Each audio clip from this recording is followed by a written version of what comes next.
નથી આવે એમને બેસવા દેવું એ પણ એક નમ્ર વિનંતી છે।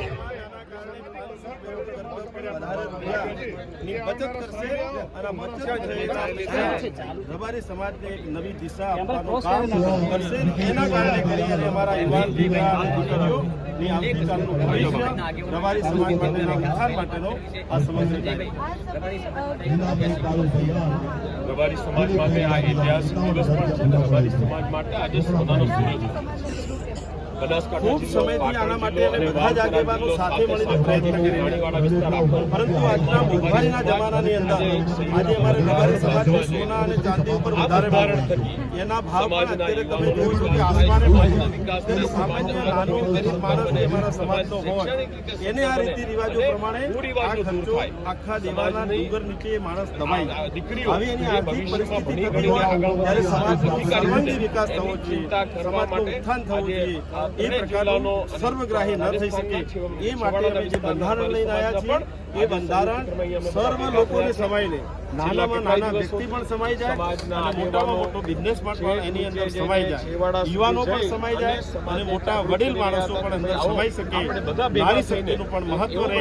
આ પ્રકારનું બંધારણ લઈ અને અમે સૌ આગેવાનો આજે 12 ને 39 મીડિયા મિત્રોનો પણ હૃદયથી આભાર માનું છું કે આપ સૌ આજે આ એક મહાસંમેલનને કવરેજ કરવા વધાર્યા છો અને તમારા થકી અમારા રબારી સમાજમાં છેક છેવાડાના ગામ સુધી આ સંદેશો પહોંચે અને આ બંધારણનું સાચા અર્થમાં વ્યવસ્થિત રીતે પાલન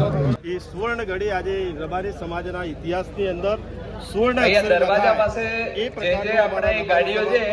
એમને પાર્કિંગ સ્થળે પહોંચાડવી, સાથે મંડપવાળા ભાઈને વિનંતી કે જ્યાં જ્યાં એલઈડી સ્ક્રીન લાગેલી છે ત્યાંથી મંડપના પડદા થોડા ટાઈટ કરજો એટલે એના વિઝ્યુઅલ બરાબર દેખાય બધાને। અને બંધારણને અને બંધારણનું પાલન કરવા માટે સમગ્ર આ બંને સાઈડની જે સ્ક્રીન છે એના પડદા અને બંને જમણવારની જે સ્ક્રીન છે એના પડદા થોડા ટાઈટ કરાવડાવજો। રબારી સમાજ આ બંધારણના કારણે ખૂબ મોટી નવી ક્રાંતિ અને નવી શિક્ષા આપણે ઘેર પ્રસંગ છે નક્કી કરવા ઈશાવાળા આપણે બધા ભાઈઓ એના આપણે ઘેર પ્રસંગ છે એટલે બહારથી આવનાર મહેમાનોને આપણે એમની બેસવાની વ્યવસ્થા કરવાની, આપણે જગ્યા ના લઈ લેવી કે બહારથી કોઈ આગેવાન આવે અને એની વ્યવસ્થા ના થાય। જે આજના સાંપ્રત એ આપણે સહન સમજવાનું છે કે આ પ્રોગ્રામ આપણો છે એટલે આપણે ઈશાવાળા જ ના બેસી જઈએ કે પછી પાછળ કોઈની વ્યવસ્થા ના રહે। આગેવાનો બહારથી આવવાના ઘણા આગેવાનો આવવાના છે માટે આપણે એવું ના કરવું જોઈએ કે દિશાના જ માણસો બેઠા હોય બાકીના આગેવાનો ઉભા હોય। હમણાં જ અમારા સૌ આગેવાનોની ઉપસ્થિતિની અંદર તમામ ગામ, તમામ પરગણા, તમામ ગોળ, તમામ તાલુકાઓ, સંતો મંતો અને ભુવાઓની હાજરીની અંદર સમગ્ર રબારી સમાજનું બંધારણ માવજીભાઈ સાહેબનો ડ્રાઈવર અને ગોવાભાઈ સાહેબનો ડ્રાઈવર છે એમની ગાડી પણ બહાર લઈ જાય, કોઈની ગાડી અંદર રાખે નહીં, ગાડી કોઈ રસ્તામાં રાખે નહીં। એ રિવાજોની અંદર ખોટા ખર્ચાઓ થતા હતા એ બંધ થશે, વ્યસન મુક્ત થશે।